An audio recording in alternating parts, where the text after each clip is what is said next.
चलिए साहब, अगला लेते हैं दिल्ली सल्तनत। स्टार्ट करते हैं गुलाम वंश से, जो कि 1206 से 1290 ईस्वी तक शासन किया। इसे गुलाम वंश इसलिए कहा जाता है क्योंकि इसके 3 सबसे महत्वपूर्ण शासक कुतुबुद्दीन ऐबक, इल्तुतमिश और बलबन का राजनीतिक जीवन गुलाम के रूप में शुरू हुआ। कुतुबुद्दीन ऐबक 1206 से 1210 यह मोहम्मद गोरी का गजनी से खरीदा हुआ दास था। इसके साहस और उदारता और स्वामी भक्ति के कारण गोरी ने इसे अमीर आखुर अस्तबलों का अधिकारी नियुक्त किया गया। 1192 ईस्वी में तराइन के युद्ध के दूसरे युद्ध के बाद भारतीय विजय क्षेत्रों का प्रबंधक बना दिया गया। 1210 में लाहौर में चौगान पोलो खेलते हुए घोड़े से गिरकर इसकी मृत्यु हो गई।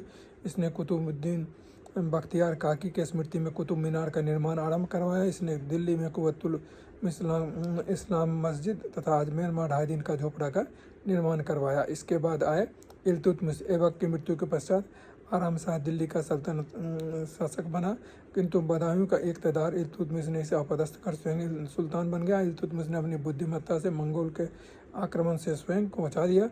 उसने जलालुद्दीन मंगवर्नी को संरक्षण देने से मना कर दिया, जो मंगोल नेता चंगेज़ खां के भय से भाग रहा था। प्रशासन को संगठित करने के उद्देश्य से इल्तुतमिश ने चालीसा तुर्क सरदारों का एक गुट चालीसा तुर्कान ए चहलगामी का स्थापना किया।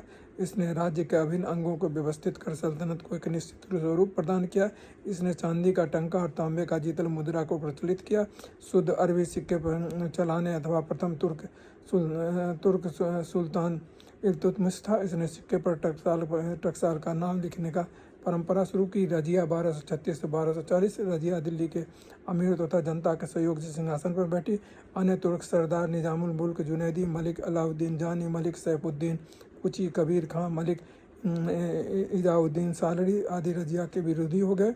रजिया ने इख्तियारुद्दीन अल्तगीन को अमीर हाजिब, जमालुद्दीन याकूत अबिसिनियाई का निग्रो जाति का था को अमीर आखुर तथा मलिक हसन गोरी को प्रधान सेनापति नियुक्त किया। ये सभी गैर तुर्क अमीर थे।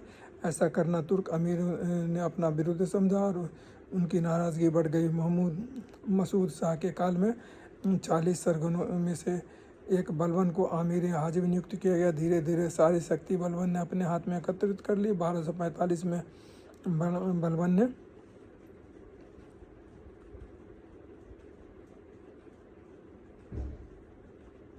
मंगोल नेता मंगू के आक्रमण के विरुद्ध सैन्य संचालन किया और लाहौर, कच्छ और मुल्तान पर अधिकार कर लिया। नसीरुद्दीन मोहम्मद ने राज्य को समस्त शक्ति बलबन को सौंप दी और